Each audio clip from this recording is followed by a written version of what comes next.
अहम खबर आपको दें कि गैर मुतवक्की इंतखाबी नताइज के बाद स्टॉक मार्केट में शदीद मंदी का रुझान है। खबर यह है कि अब इंडिया में 100 बिलियन डॉलर्स की इन्वेस्टमेंट एक और तरफ से आ रही है। इस हवाले से कि इलेक्शन के बाद स्टॉक मार्केट का पहला सेशन इंडेक्स से 2300 पॉइंट गिर गया है, जिसको ब्लूमबर्ग और रॉयटर्स सबसे पहले रिपोर्ट किया। क्या जैसे इंडिया में 100 बिलियन डॉलर की इन्वेस्टमेंट स्विट्जरलैंड करने जा रहा है, क्या हमारे यहाँ 100 बिलियन की बजाय 10 बिलियन की भी कोई इन्वेस्टमेंट करना चाहेगा? जहां इंडिया में ये एक इतनी बड़ी डील की बात आ रही है सामने इस पैक्ट की, वहीं पर पाकिस्तान में इलेक्शन में एक और खबर क्या सामने आ रही है कि जो तालिबान हैं उन्होंने कुछ पोलिंग स्टेशंस को टेक ओवर कर लिया है। तो वाकयात पेश आए हैं, उसके बाद जो बलूचिस्तान में हो रहा है ये बड़ा एक चैलेंजिंग माहौल बना हुआ है। बिग नंबर, और इसी वजह से अगर आप भारतीय मीडिया देखें तो वो इस स्टोरी को उन्होंने लिंक किया है विद पाकिस्तान। क्यों लिंक किया है?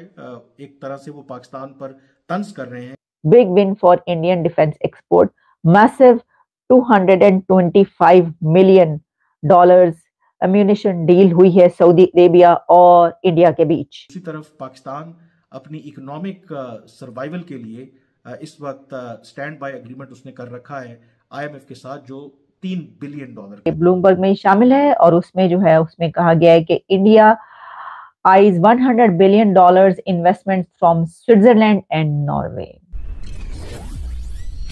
हेलो फ्रेंड्स, जय हिंद। हिंदुस्तान स्पेशल में आपका स्वागत है। दोस्तों, यूरोपीय देश का एक छोटा समूह भारत के साथ जल्दी ही एक व्यापार समझौते को अमली जामा पहना सकता है। इस समझौते के तहत ये देश भारत में अगले 15 साल के दौरान $100 अरब का निवेश करेंगे। इससे भारत में 10 लाख नई नौकरियों के पैदा होने का अनुमान है। यूरोपीय फ्री ट्रेड एसोसिएशन यानी EFTA में नॉर्वे, आइसलैंड, लिechtenstein और स्विट्जरलैंड देश शामिल हैं। अब इस समझौते को लेकर भारत और EFTA के बीच बातचीत का आखिरी दौर चल रहा है। इस समझौते के होने के बाद मौजूदा और नए मैन्युफैक्चरिंग प्रोजेक्ट्स में निवेश किया जाएगा। EFTA की तरफ से यह निवेश सरकारी संगठन और कारोबारी समूह करेंगे। यूरोप के ये देश इस निवेश की मदद से दुनिया की सबसे बड़ी आबादी वाले देश में अपना व्यापार पहुंचा सकेंगे।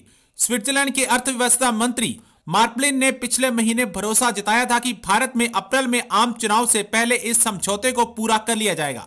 अब पाकिस्तानी मीडिया भारत में $100 बिलियन का निवेश देख सकते में है। इस वक्त एक बड़ी खबर आ रही है जिसको ब्लूमबर्ग और रॉयटर्स सबसे पहले रिपोर्ट किया। ब्लूमबर्ग ने और रॉयटर ने, उसके बाद हमें वो इंडियन मीडिया में भी रिपोर्ट होती हुई खबर मिल रही है। और खबर ये है कि अब इंडिया में 100 बिलियन डॉलर्स की इन्वेस्टमेंट एक और तरफ से आ रही है। हमने कई एक ऐसी इन्वेस्टमेंट्स की बात की, आपके सामने रखी कि देखिए इंडिया में ये इन्वेस्टमेंट हो रही है, इस कंट्री से इन्वेस्टमेंट हो रही है, जिसमें अरब कंट्रीज हैं, जिसमें मुस्लिम अरब कंट्रीज, UAE, जिसमें सऊदी अरेबिया शामिल है कि उन्होंने इंडिया में इतनी बड़ी बड़ी इन्वेस्टमेंट्स वो कर रहे हैं। अमेरिका की इन्वेस्टमेंट्स जो एग्रीमेंट्स हैं उनकी हमने बात की, लेकिन इस वक्त जो खबर आपके सामने मैं पेश कर रही हूं वो इन सब कंट्रीज से अलग है। और वो ये है कि स्विट्जरलैंड $100 बिलियन इंडिया में इन्वेस्ट करने जा रहा है। एक ट्रेड पैक्ट की बात की जा रही है और ये ट्रेड पैक्ट, इसमें क्या क्या शामिल होगा? इस ट्रेड पैक्ट के नतीजे में इंडिया में स्विट्जरलैंड और कुछ और भी यूरोपियन कंट्रीज मिलकर $100 बिलियन की इन्वेस्टमेंट करने जा रहे हैं।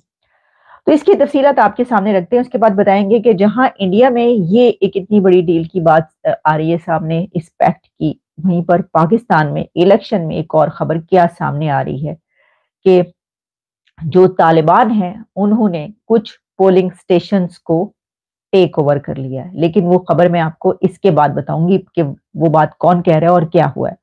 सबसे पहले जरा इसके पर बात कर लेते हैं। जैसा कि मैंने आपको बताया कि ब्लूमबर्ग में शामिल है और उसमें जो है उसमें कहा गया है कि India eyes $100 billion investment from Switzerland and Norway. और इसमें एफ्टा ग्रुप है। EFTA group closing in on free trade agreement after 16 years. इसके अंदर क्या क्या शामिल है? अच्छा, फिर इसके बाद हमें ये खबर रॉयटर्स पे मिलती है और जो रॉयटर्स है वो ये कहता है कि India and Europe Switzerland $100 billion investment deal जो है वो ब्लूमबर्ग ये खबर दे रहा है, रॉयटर्स ये इसके बारे में लिख रहा है। और फिर जब हम देखते हैं कि इंडिया के न्यूज में इसके बारे में क्या रिपोर्ट है, तो कुछ डिटेल्स हमें पता चलती हैं। और वो डिटेल्स जो हैं वो ये हैं कि इंडिया के में ये जो है, ये जो एफ्टा कंट्रीज हैं उनकी तरफ से इंडिया में ये इन्वेस्टमेंट की जाएगी। अच्छा, अब एफ्टा कंट्रीज कौन सी हैं? जैसा कि मैंने आपको बताया, कुछ यूरोपियन कंट्रीज हैं जिसमें स्विट्जरलैंड है, नॉर्वे है, और इसके अलावा आइसलैंड और कुछ और कंट्रीज हैं जो इसमें शामिल हैं। इसमें ये जो फाइनलाइजेशन है उसके करीब पहुंच चुका है इंडिया, इस ट्रेड के ऑलमोस्ट जो है वो फाइनल हो चुकी है। और इसमें टोटल कहा जा रहा है $100 बिलियन इन्वेस्ट होंगे over A span of 15 years. India और सऊदी अरेबिया के बीच एक बहुत जबरदस्त किस्म की डील हुई है। डील क्या हुई है? इंडिया की विन विन सिचुएशन है इस वक्त, क्योंकि इंडियन डिफेंस एक्सपोर्ट जो है उसके लिए ये बिग विन कहा जा रहा है। Big win for Indian defence export, massive $225 million ammunition deal हुई है सऊदी अरेबिया और इंडिया के बीच। तो अब इंडिया अम्यूनिशन भी जो सऊदी अरेबिया है उसको एक्सपोर्ट कर रहा है, उसको बेच रहा है, सेल कर रहा है। और सऊदी अरेबिया अब एक खरीदार बन चुका है इंडिया का, जिसमें वो उससे बहुत बड़ी अमाउंट देकर वो खरीदेगा। अब जाहिर है उनके अंदर कैपेबिलिटीज है, वो बना रहे हैं। वो जिस मुल्क के अंदर कैपेबिलिटीज होंगी वो किसी को पूरी दुनिया में ही वो बेच सकता है, तो यही वो करें। वो कहा है कि this deal is among the biggest Indian defence export orders, और इसमें recent series of bilateral military exercises between both countries. आपको याद होगा मैंने 1 दिन या 2 दिन पहले प्रोग्राम किया था जिसमें मैंने आपको बताया था कि भाई जो वहां पे एक्सरसाइजेस हो रही हैं और एक ऐसे एरिया में हो रही हैं जो कुछ ही किलोमीटर के फासले पे है पाकिस्तान के बॉर्डर से, वहां पर इंडिया और सऊदी अरेबिया की जो मिलिट्री एक्सरसाइजेज इकट्ठे हो रही है। तो मैंने कहा कि भाई ये जो मिलिट्री टू मिलिट्री ताल्लुकात होते थे ये तो कभी पाकिस्तान और इंडिया के हुआ करते थे, एक ही हो रहा है कि पाकिस्तान को छोड़ के वो पतली गली से इंडिया की तरफ निकल गए। वो कह रहे हैं बस बहुत हो गया।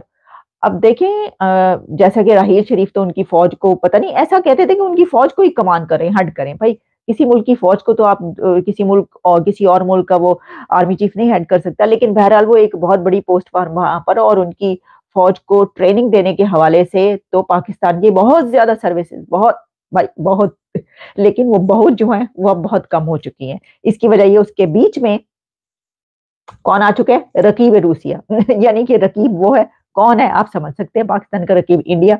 इंडिया ने कहा भाई फाइन ताड़िया सीधी दे दे, ये है। तो हमारे पास तो इतनी कैपेबिलिटीज है, make in India, made in India, कौन कौन सा वो क्या क्या नहीं बना रहे। अच्छा, इसमें जो है फिर इसमें ये किया गया है कि बाकायदा ट्वीट्स हुई हैं